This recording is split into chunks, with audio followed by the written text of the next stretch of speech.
All right, let's get going here on Raw. All right. Raw opened with, as I opened my notes here, I actually remember it opened with Paul Heyman and Brock Lesnar coming out for a promo. I thought this show was great. It had great moments, that's for sure. Let me say something about Raw. So, I thought this was a great show, and people questioned my sanity. Mm-hmm. Okay? Listen, everybody. Raw is 3 hours long. There will never be a great Raw again, because it is impossible for the show to be great at 3 hours long. Because the very fact that the show is 3 hours long means you're guaranteed to have well over an hour of bullshit filler. So there will never be a great Raw again. So knowing that, if you have a show with a 30-minute, astonishingly great main event, Brock Lesnar beating the shit out of a car, as well as Rusev being the best promo in the company right now, this show's great. I'm grading on a curve. But 3 great segments in a 3-hour Raw, I believe, makes this a great Raw. That's 1 hour. Yeah. Wow. What the fuck else are you going to get on a 3-hour show? How could you possibly have a great 3-hour Raw? It's impossible. So what you're saying is you can't have a great 3-hour Raw, but this was a great 3-hour Raw. Basically, yeah. How can I argue with this? So you're saying Can't. they don't need to bring up their standards. We need to lower ours. Craig, my point is you can bring up your standards when your show is 3 hours long. If we did a 10-hour radio show, I would kill myself. it would never be good. Ever. Ever, ever, ever, ever, ever. I bet you're wrong. Because about 4 hours in, we just start punching each other. It's true. Do that on a weekly basis, Vinny. That's probably a bad idea. If you're forced to do a 4-hour radio show every single week, guaranteed they're going to start to be shit. Because it's just too long. Anyway, I thought this was a very good Raw. Excellent, in fact. I didn't even mind the opening segment when they talked. No, this was not a boring 20-minute promo. It was a good 10-minute promo. Sure. It's a plus. It was Heyman and Lesnar, as I mentioned, and Heyman gave Lesnar the new greatest nickname in the history of wrestling when he called him the God of Violent Retribution. He said that while Lesnar had beaten Undertaker, Cena, and Roman Reigns, and he had certainly not respected those men, he did not actively disrespect them either. This separated them from Seth Rollins, who Lesnar had a healthy amount of disrespect for. Heyman should have pointed out that Brock did not disrespect Cena. And look what he did to him. That's a key point. Can you imagine Brock Lesnar killing you the way that he killed John Cena at SummerSlam, and then him announcing, I'm not actively disrespecting you? That was the point he was trying to make. Yeah. Scary. Very scary. Yeah.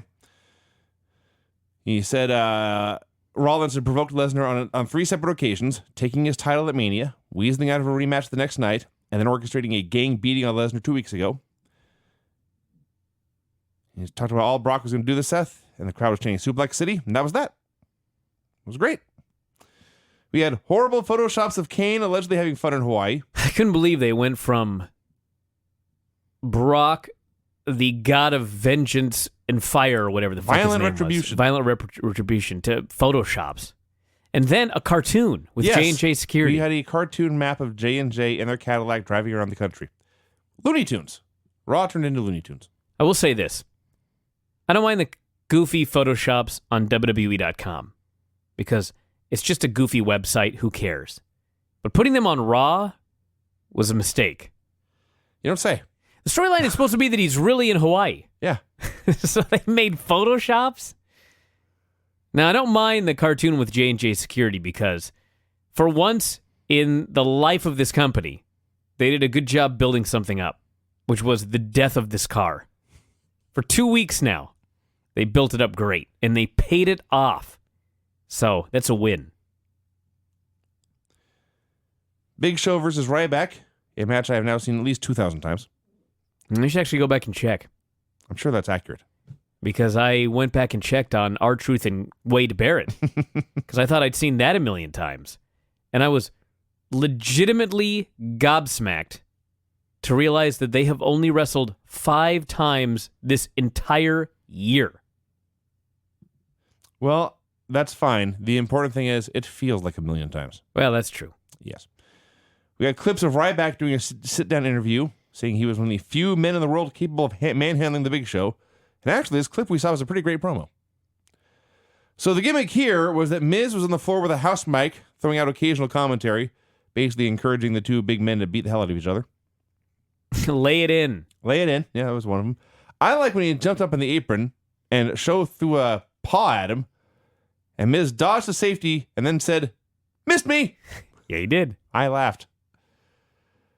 Lay it in is a reference to the Performance Center, because that's what everyone is told. Oh, great. Lay it in. Wonderful.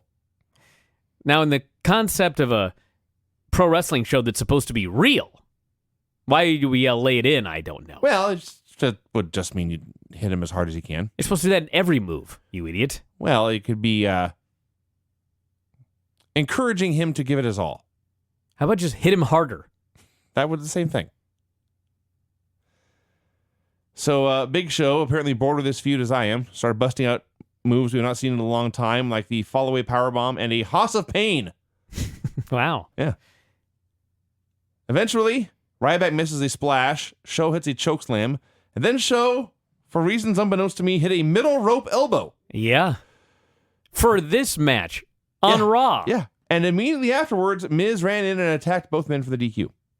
I did like that when Big Show went for the giant flying elbow off the middle rope, he sold it like he'd killed himself. That's how devastating this move was. So Miz worked him over a bit, and then he posed, and this gave the big man a chance to recover. He's older than Craig. Yeah. Can you imagine going to the middle rope and throwing a big fucking flying elbow at your age? No. That's the point. And this guy's got his ass handed to him for 25 years now. It's crazy. So the big dude recovered, and Ryback shell-shocked Miz, and Show chokeslammed him, and then Ryback dropped Show with a meat hook for good measure. So, stupid finish, but at least the post-match was fun. Why is Miz in this match? Because he's going to win. I said that 2 weeks ago, and you mocked me. Well, I've suddenly realized that's what's going to happen. He looks like such a cowardly geek. That's his in this gimmick. feat. He is. I understand that. They're doing their That's job what he's then. been doing for years. I just... so phony. I did like when he was trapped between two men. Two was large men. He was in a ring One immobile. that just has ropes. Which one? Yeah, they're both pretty immobile. Carry on. Yeah, he couldn't get out. Every time he tried to leave, they stepped in front of him. Stepped in front of him. What about side to side? They were too fast for him. They were so fat that they extended around Fast. the sides. Fast. Oh, for I him. see. Ryback's not fat at all. I also like Miz's gimmick where he found a joke, and the joke was lay it in, and he repeated it over and over and over again. Hey, that one joke is funnier than any joke I've ever heard out of Dolph Ziggler, who does stand up. It's valid. We had more stupid Kane and Hawaii picks. I was so disappointed with these. I wanted to actually see Kane at the pool. Well, he wasn't really in Hawaii, so that caused They could a have problem. found any other swimming pool in America. They could have gone to Japan, actually. He was there. There you go. Yeah. J&J took their Cadillac to Wrigley Field. Called it the biggest dump they've ever seen. I was expecting at this point nothing but 3 hours of shots at Chicago and venting their frustration with wrestlers who used to work there, who live there. Did you notice they still had the sticker in the back window of the car? Yeah. Why is the invoice sticker after they've put what they do? They had tailpipes and decorations of the grill and camo on it, but they left the sticker on. I have a theory. I mentioned this on Observer Radio last night. I think I know where you're going with this. Two single guys found their way into a $55,000 car. And so you leave the sticker on the window so when the chicks walk by, they're like, these fuckers have got money. Not only they got a sweet car, they got money, obviously. Is that why So Go ahead. So it's bling. Yeah. That's what that sticker is bling. The Cadillac badge by itself is not good enough. Because there's two options here. There's the option of you're impressing the women by proving that you've got a lot of money. Or if it's a fucked up woman, she thinks you may have stolen the car because the sticker's still in there. You know, like Samito when he bought his trunks at Walmart, but he left the sticker on so Right. the people would think they were stolen That's right. because he was a thug. You know, take the sticker off. Is that why the kids used to keep the tag on their hat? Yeah. Gotcha. By the way, their improvements were absolutely ridiculous. A camo-covered steering wheel cover, camo graphics. No kidding? Yeah. The redneck sticker on the window. Redneck sticker on the window. The lady laying back in chrome on the back bumper. Yeah. Good stuff. And it's a good thing they upgraded it, because now they'll get a little money when they auction it on eBay. Or Craigslist. They listed it on Craigslist today. They did. $10,000. Slightly used. Slightly, yeah. Brie Bella versus Paige. The big spot was Brie missing the running knee in the ropes, and she hit Alicia and took her out. Then Paige made her comeback, and Nikki and Alicia distracted her from the apron, and she fought them off, but then Brie hit an X Factor and pinned her. Yeah, what an idiot babyface. Well, that too, but... The fact that she ran the heels together and then still got pinned? That too, but... There's more? What's the point of Brie getting wins at this point? Is Brie going to get a title shot in the future? No, the point is Paige keeps losing because she doesn't have any help. Mm-hmm. And they're going to bring in some NXT girls. I see. One of these years. But not until Nikki sets the record for longest title. Well, right? here's what's weird about it, okay? They're very much pushing this road to 300. She's only at like 230. So, I mean, maybe I'm wrong, and maybe I have too much faith in this company, but there is no fucking way that for the next 70 days, they're going to continue beating Paige on every single fucking show. Twice a week when you include SmackDown. It's impossible that they're going to stretch this out for 70 days. So, I presume the new girls have got to come in soon. You would think the payoff would be Paige winning the title. I don't know if that's the case, but this is either going to be the most infuriatingly long, never-ending storyline, or this quest for 300 is just something they're building up for a few weeks before she actually gets her reign ended. So I don't know what's going on, but I'm sick of it. Speaking of not knowing what's going on, if you're keeping a running tally at home, the Bellas were, in fact, heels this evening. Yeah. And I guess it just depends on who they're facing. Exactly. That's exactly how it is. I believe they faced Naomi and Tamina on SmackDown this week, and so they will be baby faces. This is all really annoying. You know what it is? It's shit. No. Roman Reigns versus Sheamus. Had a fun brawl that, for a large part, the crowd was not into. They were bored and chanting for the announcers. And Roman made his comeback, and people got into that, and they did like him this week. And Sheamus took over, tried his diving shoulder block, but Roman caught him with the Superman punch in midair. He prepped for the spear, but then the lights went out, and Bray Wyatt appeared. Roman went to get him, and then realized in the darkness that this was not, in fact, Bray Wyatt he was fighting. It was a decoy. It was a fat guy in a wig. Like I say, a decoy. And Bray Wyatt appeared on the screen and said, "Anyone but you."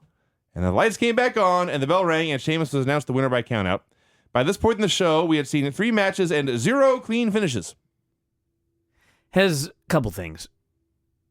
Has Bray Wyatt ever explained why he will tolerate anybody in the company as the WWE champion except Roman Reigns? Yes. Why? The very first time after he attacked him in the ladder match, he said Roman had beaten him I see. on Raw, Okay. costing him a shot in the ladder match. Okay, you got me there. Number 2, when Money in the Bank ended, and we had been speculating that maybe Roman was going to win, and then it turns out he didn't win, and the very first thing that happened was he was signed to a match, or a feud, I guess, with Bray Wyatt. Did it not feel like this was a big step down? The answer is yes. Okay. Yeah. Well, yes. Yes. It has turned out significantly worse. Mm-hmm. It literally is getting worse by the week, this Roman Reigns, Bray Wyatt storyline. He is legit just a mid-carder now. Is he not? No, you're absolutely right. I was going to say he always has been. Then I remembered he main evented WrestleMania like 3 months ago. Yes. Right. This just sucks. I don't know what it was, but when the, as you said, fat guy in a wig came down, the camera, it didn't miss what happened, but the announcers didn't sell it. And there was a bit of confusion for a few minutes as to what exactly happened. I don't know what's going on. I don't know. You think you would clue the announcers in on what's going to happen? Maybe they could sell it a little bit better? No, come on. So while that was going on, Sheamus was in the ring celebrating when Randy Orton's music hit, and he came out and they brawled, and he laid him out with an RKO. Were they feuding? Yes. They were? Yes. Okay. I've completely forgotten. I had forgotten as well. Makes me feel any better. Well, I forgot more later, so we'll get to that. Hunter had a wacky meeting with Seth and his crew. That was a bad portion of the show, by the way. But it turned around from there. That's part of this great show. No, that part wasn't. Didn't I say it was a great episode of Raw? And you were mocked. Yeah, and there were lots of bad segments in the show. Well, right. This show was much better than last week's show. I will concede there were more good segments on this show. That's right. That's all I'm asking for. Last week's show had the great match. More. And there's like one other thing. Anyway, Hunter had a wacky meeting with Seth and his crew. He wanted to know what Seth had planned for Lesnar. Seth asked Hunter for advice. Now let's think about this. Hunter has brought in Brock Lesnar, a dangerous, out-of-control mercenary, to attack Seth Rollins because allegedly he wants Seth to prove he's a worthy champion. Sure. Mm-hmm. So Seth then goes to Hunter for advice? Right. Shouldn't Hunter have said, figure it out yourself? That's the point of this entire exercise? Well, he kind of did. No, he didn't. He did. He said you should either ignore the guy or you should come up with something nobody expects. Yeah. And so Seth made his own conclusion. I must call the man out. I see. Which is a stupid fucking conclusion, by the way. Seth is all fired up about this. Rusev and Summer Rae were in the ring for an awesome promo. I told you. I didn't write down everything Rusev said. I kind of wish I had. First of all, he was out there with Summer Rae, who he called, quote, the always hot and submissive Summer. Yes. Crowd was chanting that he wanted Lana. Rusev screamed, I give you Summer. Yes. He said he had wasted a year of his life on, quote, that snake, comma, blonde-headed witch of a Lana that calls herself woman. He's the new Kali. He has to be doing this on purpose. Of course he is. Which is genius, by the way, because it comes off so natural. I don't know if I mentioned this on the show, but on Swerved, there's a segment at WrestleMania where Santino is out there with a fan, and they've got some sort of trophy. And so Santino says he's got to go make a call or something. And keep in mind, there's a giant crowd of fans there. Why Santino would have to go make a cell phone call in the middle of this is anybody's guess, but he tells the guy, hold on to this, and whatever you do, don't drop it. And so they bring another geek in to help the guy hold it. And, of course, that guy's a plant. And as soon as Santino goes behind the thing, the guy that's supposed to be helping the fan loses his balance, and so the thing falls down and it breaks. And the fan is like, uh-oh. But, he's a legit fan, so he doesn't even know what to do. He doesn't know what's going on. So Santino comes back, and the point of all of this is, every time Santino explains to this guy, quietly, just like the two of them, that they're fucked, and Santino's going to lose his job, and he can't believe he broke the trophy, he says it in his legitimate New Jersey accent. And then he gets the mic, and he goes into Santino mode for the fans, and then he quietly explains in his legitimate voice to this man. That was the most amazing thing I ever saw on this show, was watching Santino go in and out of character on Swerved. And to the best of my knowledge, which I don't even know how this is possible because he really is a Bulgarian, but the word I got was Rusev has like a southern accent. They're living in Nashville. There you go. Maybe someone can correct me if I'm wrong, but that's what I was told. So yes, he is just being awesome. He's just a great promo that's figured out how to do broken English better than anybody. Yeah, the fans had blindly accepted Lana like she had never done anything wrong. Solid point. Lana ran down the fans in their country for a year. Now they just like her. But he's hot. He said Dolph was not on his level of his integrity, intensity, or strength. Or comedy. And he was also better looking and more passionate. Yes. How he knows that, I don't know. But maybe there's more to the story. Maybe he talked to Amy Schumer. Summer told the fans to show him respect. They did not, and so Rusev calmly explained, and I quote again, don't waste your precious words, Hot Summer. Rusev is the man. He's so great. So stupid Dolph came out with Lana. said Rusev owed his entire career to her. And now he had another great line. You forgot his great comedy line. It's something like, I didn't know it was a joke. well, it was supposed to be a joke. It wasn't even a joke, but he's just like, I know your foot's hurt, but I didn't know your brain is broken. Groans throughout the arena. Dude, I'm like in pain now that you said that. That's what he said. I think I've just muted out Dolph in my head. Grown man using lines like this. So then, Dolph, just to be an asshole, for no other reason, decided to make out with Rusev's ex-girlfriend in front of him.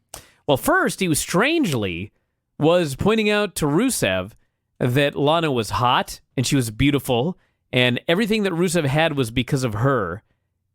And I'm just baffled. Like, are you trying to convince him to not dump Summer or Lana? Because that's what it's coming across right here. And yet, they began making out. So Rusev was still heartbroken. Lana and Summer renewed their high heels to fight, but the men separated them. And then Rusev dropped Dolph with a sucker crotch shot. That's different. A sucker crutch shot. And then he beat the fuck out of him with said crutch. He had a walking boot assisted super kick. Then began to remove his walking boot. And there was no heat for this attack because everyone agreed with me. Dolph had this coming. Dolph deserved this beating for being such a dick. He is an incredibly unlikable babyface. So Rusev was walking around fine without his boot, and Summer kicked Lana out of the ring, and Rusev beat Dolph up, and Dolph made a quick comeback, but Rusev planted the crutch in his throat and slammed it to the mat. Then he threw a great celebration. Rusev is so clearly the babyface in this feud. Oh, yeah. It is amazing. Do you remember when you were a kid and there was somebody that everyone called a show-off? Yes. That's not a compliment. No. That's Ziggler's gimmick. Yeah. And he is a dick. Yes. He's a rotten human being who deserves to be beaten up by Rusev. And I guess it's a good thing. I can't wait to see Rusev beat up again. So then Dolph was not just stretchered out, but backboarded out. Yeah. And I just thought, for that? Hey, he got necked with a crutch. I guess. Seems like we see guys take worse beatings than this all the time. They later said that he might have a crushed larynx. Same thing that happened to Ricky Steamboat to the hands of Macho Man. Mm-hmm. Maybe that means he can't do any more comedy. Another reason to thank Rusev. What do you mean by more? About some. Attempts at comedy. Bo Dallas versus Dean Ambrose. Bo said it was horrible what happened to Dolph Ziggler, but that showed that bad things happen to bad people. True. You got a point.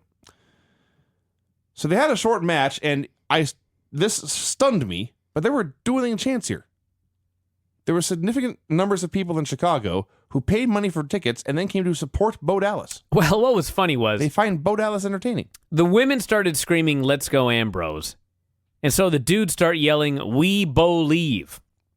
So there's all these dudes yelling, "We Bo-Leave." And then Bo knocks down Ambrose and does a victory lap. And every last single person in the building booed him. All right. I think they just wanted to dueling chant with the women. I see. They didn't actually like Bo. So that makes more sense.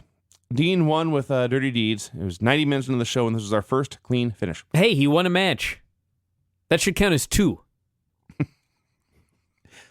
The look on my wife's face when I said that Bo Dallas was Bray Wyatt's brother. She could not believe this. Really? She could. Well, she's got to look close at his brother next time. You'll see it. Okay. Yeah. If they do have... Bray.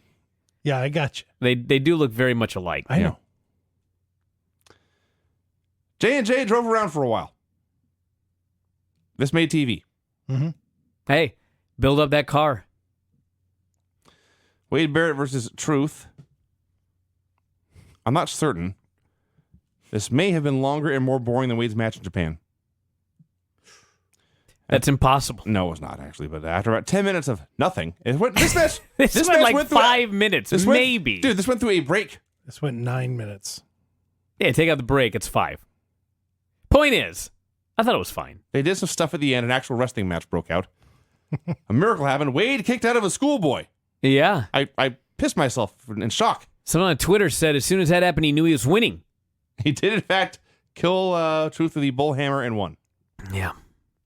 It's fine. Fans liked it. Finish was great. R-Truth jumped off the top rope. Wade hit him with the bull hammer. And in midair, it looked like Truth passed out. Yeah. And he just crashed on the mat. Good. Does this mean King What's Up is now done? No, of course not. It's WWE. They'll be doing matches all summer. But see, the gimmick was R-Truth picked up this gimmick after he beat Wade Barrett. Who cares? And now he's been beaten by Wade Okay, Barrett. it's over then. It probably is over. Okay, good. But I anything is possible. I refuse to acknowledge this with any further discussion. Come on, Vinny. Seth Rollins came out. It's a very important question, the future of this Truth versus Barrett feud. J&J drove in. We've only had 5 matches in 2015. They were all armed with axe handles. Let me say one other thing about it. Can you believe I'm sorry, Vince. that they did all of this bullshit with Truth and Wade Barrett, I hate you so much. and they didn't even wrestle on one single house show? This was solely a television feud. Well, they want people to come to the house show. Just baffled. Go on, Vinny. Let's talk about the second best segment on the show. Maybe the first. It was the first for a long time. So they all had axe handles, and I believe Lance Storm was the first person I saw pointing this out. If you are facing Brock Lesnar, bring the whole axe. That's a goddamn good point. Don't bring the handle. I don't know why they just came out with the handle. What were they thinking? So Seth came out there, and before this got great, Seth rambled on for a while. And I've realized now, I don't even process boring Seth Rollins promos at this point. Like, I'll look up and I'll realize he's been talking for like 5 minutes, and I literally have not one clue what he said. Not one word actually processed it into my head. I was nodding off at 1:43 in the afternoon. Eventually, he called out Brock, thank God, and Brock came out. And Brock slowly walked down to ringside. Slowly. That's a good Actually, word, he did do it slowly. Think about it. That's way better than whatever you were trying to say. It was, yes. He smiled, he backed up the aisle, and here I was thinking to myself, F5 the car, F5 the car, F5 the car. He signaled to Heyman. Heyman wheeled out a crate and presented a selection of weaponry, including 2 legit axes with the heads on. So we now know Brock is smarter than Seth and his crew as well. So fans could see where this is going. They chanted something close to get the car, maybe to kill the car, I'm not sure. So he attacked it with his axes for a while, shattered the windows, got one axe stuck in the door. Then he tore off one of the doors with his bare hands. I did love when he gets to first axe. And I wish Brock was allowed to swear. Because he gets the first axe and he's smashing the side of the car. And I think that he thought the axe would go through the car a little bit easier because the first swing of the axe, it just like kind of dents the car. Mm-hmm. And he's like, son of a bitch. So he swings the axe even harder, and this time the axe goes through the car. But he swung the axe so fucking hard that it goes through the car, and now he can't get the axe out. So he gives it 2 yanks, and then you can just see him think, give me the other fucking axe! Yes. And he goes for his other axe! That's right. I hope that they had like 10 axes backstage, because if something would have gone wrong with that other axe, there would have been real trouble. Because then he would have had to use his bare hands. And we know what happened when Goldberg did that last time someone beat up a car. Well, he did in fact use his bare hands here. He used his bare hands to remove a door from the car and then flung it like a frisbee into the crowd. I love Brock. I love Brock with all my heart. That's all I can say. You realize he almost killed a child when he did that. A chunk of the door fell off and did in fact wallop a young boy. Yes. It was the door panel. It doesn't matter. The door panel weighs like 5 to 6 pounds. This kid may have weighed 5 to 6 pounds. Let me get a 5-pound weight, and I'm going to have Brock Lesnar throw it as hard as he can at your face. And then let me know how that feels. If I'm 30 yards away, he can hit me with a pillow, and it would probably hurt. Okay? That's right. That's the point. I understand what you're saying. I'm just saying they made it sound like the door hit the kid. Well, it wasn't the door. The door fell apart. But still. Yes, it was the... Anyway. Something hit a child from 150 feet away is the point. So they took the kid back to the back. And He's fine. Brock ate him. They gave him 100 autographs and gave him all this merch, and he was magically cured. Yeah, he's fine. But still, be careful, everybody. Quit throwing them weights Especially around. when Brock Lesnar is out on camera. The only guy who has any kind of dangerous aura left, mainly because he will throw shit into the crowd and risk your life. Let's see. This He happened nearly before. killed Jamie Noble. Uh-huh. He nearly killed a child. That's just the last 2 appearances. Yes, he had an incident where he threw a monitor and it bounced off the ground and into the crowd. That's right. That's right. This is the opposite of Eric Young faking a punch at a fan and the fan openly laughing at him. Yes. Brock Lesnar is, in fact, dangerous. Worry when he's around. Eventually, J&J went to get him. Killed. He broke Jamie's arm. He suplexed Joey onto the hood of the car. By the way, do you remember a week ago when Sami Zayn randomly tweeted, "This is what happens when you find a stranger in the Alps"? Yes. He must have seen this car and immediately knew it was going to happen. That's because true. Brock Waltered this car. He did. That's exactly what he did. And then he and Heyman went to In-N-Out.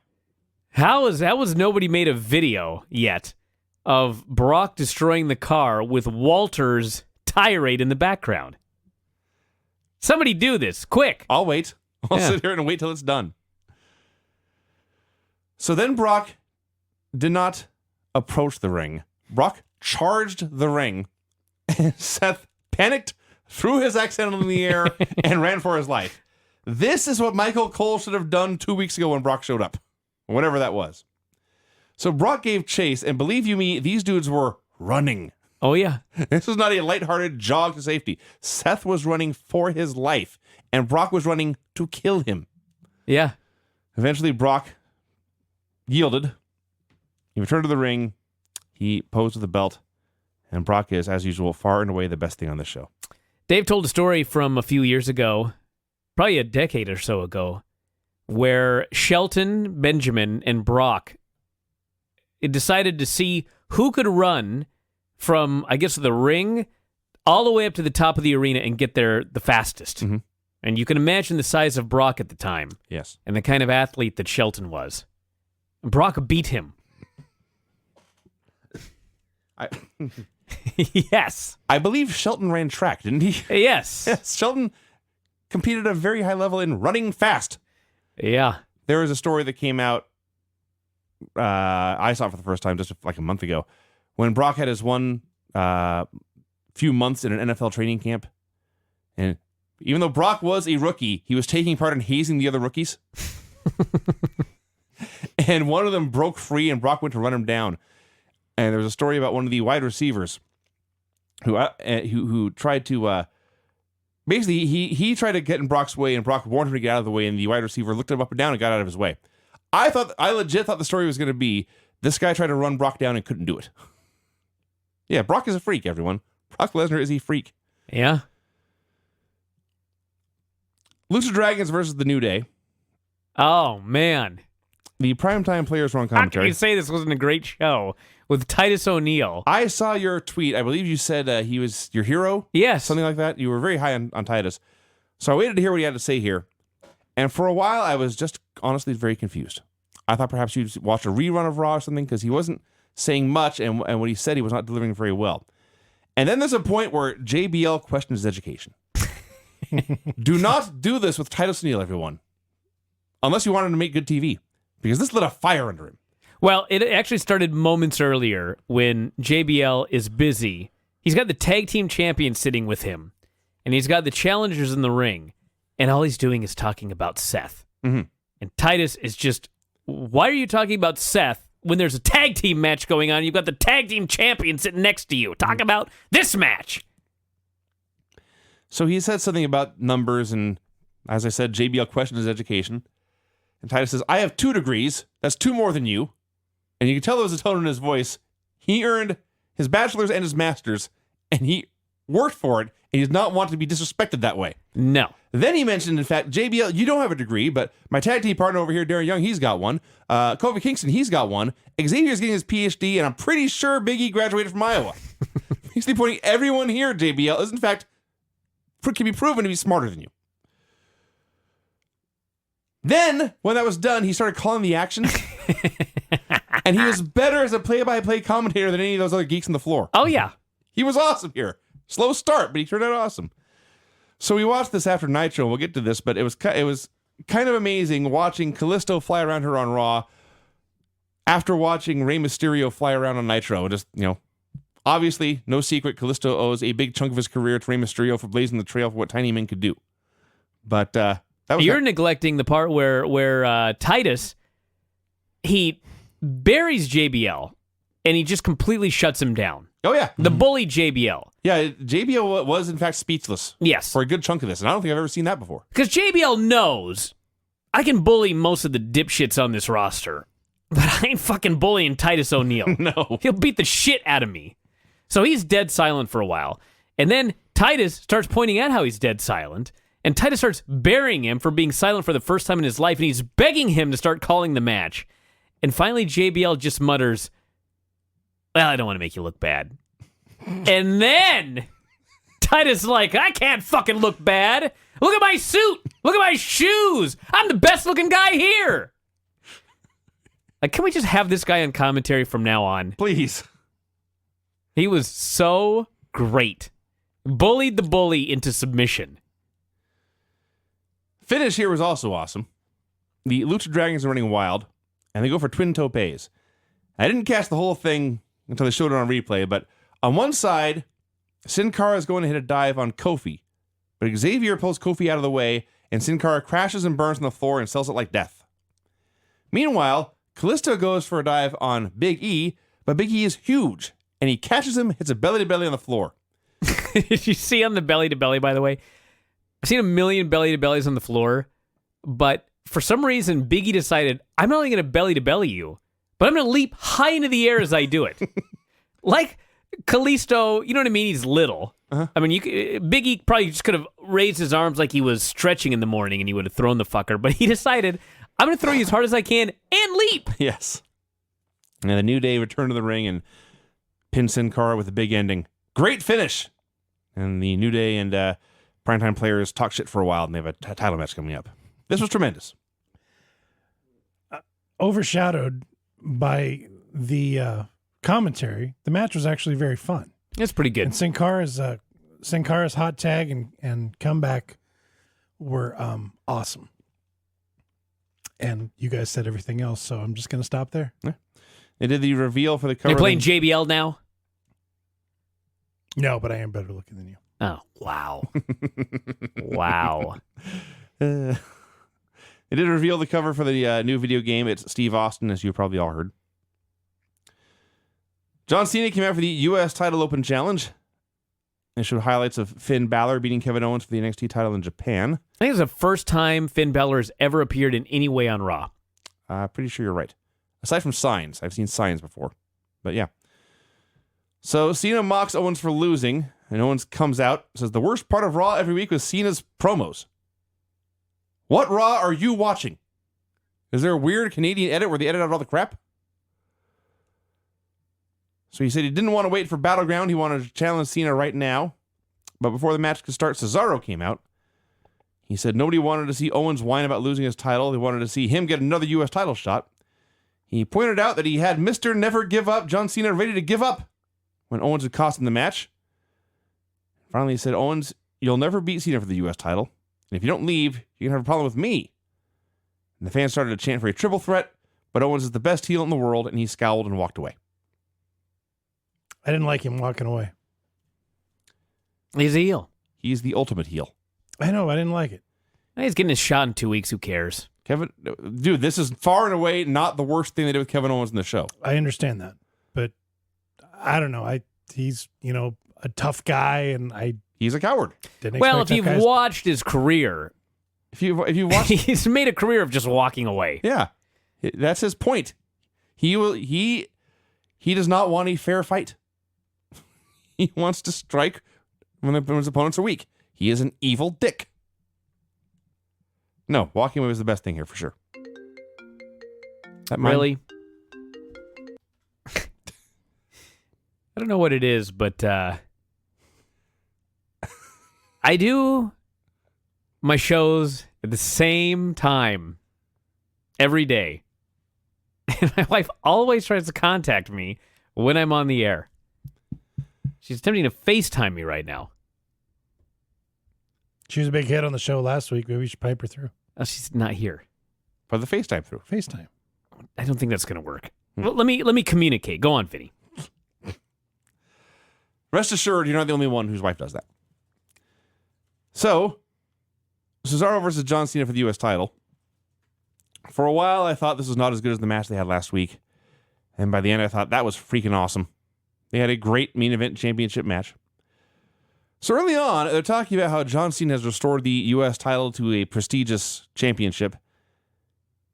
And I started to think about the other mid-card belt and the Intercontinental Championship, and for the life of me, I could not remember who had it. I had no idea. None. And as we've done our review here, I finally remember. Do you remember who it is, Craig? No. Brian, do you have any idea? Thumbs up or thumbs down? Ryback. Okay, Brian remembered it. Yes. As we were doing this show, I remembered. Oh, yeah, Ryback has it. I totally forgot here in the main event of Raw. On a show where Ryback wrestled. Although when you first asked the question, it's a good thing you asked Craig first, because my first thought was Wade. I was wondering if it had retired with Daniel Bryan. No. No. So, among the highlights here, Cena got dropkicked to the floor, and the camera clearly picked up his voice, politely telling the cameraman to watch out, guys. 1,001 big moves. Pop-up uppercuts a go-go. Backdrops in the timekeeper's table. He teased the giant swing for several times. He finally hit it. Started trading submissions. Cena hit the springboard stunner, and it was so terrible. He did? No, he didn't. Was it supposed to be a miss? No, fuck no. Yeah, okay. Yes. It gets worse every single time. It was Cesaro played it off perfectly. Yes. I said, I'm not selling that shit. And it was so bad. Yes, Cole said we missed it. It all worked out. So they were going by this point 20 plus minutes into this. I think it went about 25 when all was said and done. And John Cena, who was huge, tried a diving DDT. And Cesaro caught him, ragdolled him around for a while, put him in the crossface. Shortly thereafter, had a deadlift superplex. Cesaro was also a freak. They were fighting on the top rope, and Cena avoided the neutralizer and had a super AA for the win. Tremendous main event match. Better than last week. I don't know about that. Oh, man, you and Dave are out of your minds. It was... No, this was way better than last week. Just saying. It had a clean finish. It is. Well, that's true. It did a clean finish. I will give them that. So this is all great. I was having a happy old time. Raw was over. That's always good news. And then Owens runs out to attack John Cena. What has happened with Vinny lately? John Cena has been in a war for nearly a half hour. And Owens runs in. He goes to the pop-up powerbomb as Cena jumps over him, hits the AA, and Owens bails. What a pussy Kevin Owens turned out to be. Vinny does not like the heels getting laid out lately. I don't like the heels made to look weak. You mean like walking out? First off, no, walking out was choosing not to fight. 4 men beat up Brock Lesnar 2 weeks ago. It took 4 men. 10 minutes, by the way, before they finally got the guy down. Now, this one, granted, it did take just one man. One man who should have been at about 5% life. Well, we look at things differently, Vinny. I looked at this like, okay, this means Kevin Owens is beating John Cena to win the U.S. title at the pay-per-view. Great! And then he should feud with Cesaro. That's how I looked at it. I wouldn't get my hopes up too high, Craig. Come on. Let's just do a little at a time. You know, the greatest thing about this match is the Chicago crowd that just 20 minutes earlier were doing the dueling chants of "Let's go Cena, Cena sucks." The crowd was all cheering and on their feet. Yeah, because it was a great match. Cena hatred is a gimmick. Cena won him over. Yeah. It was great. Because he is a great wrestler. He's a phenomenal wrestler. He is a great, great wrestler. You know what else is phenomenal, Vinny? What's that? This song.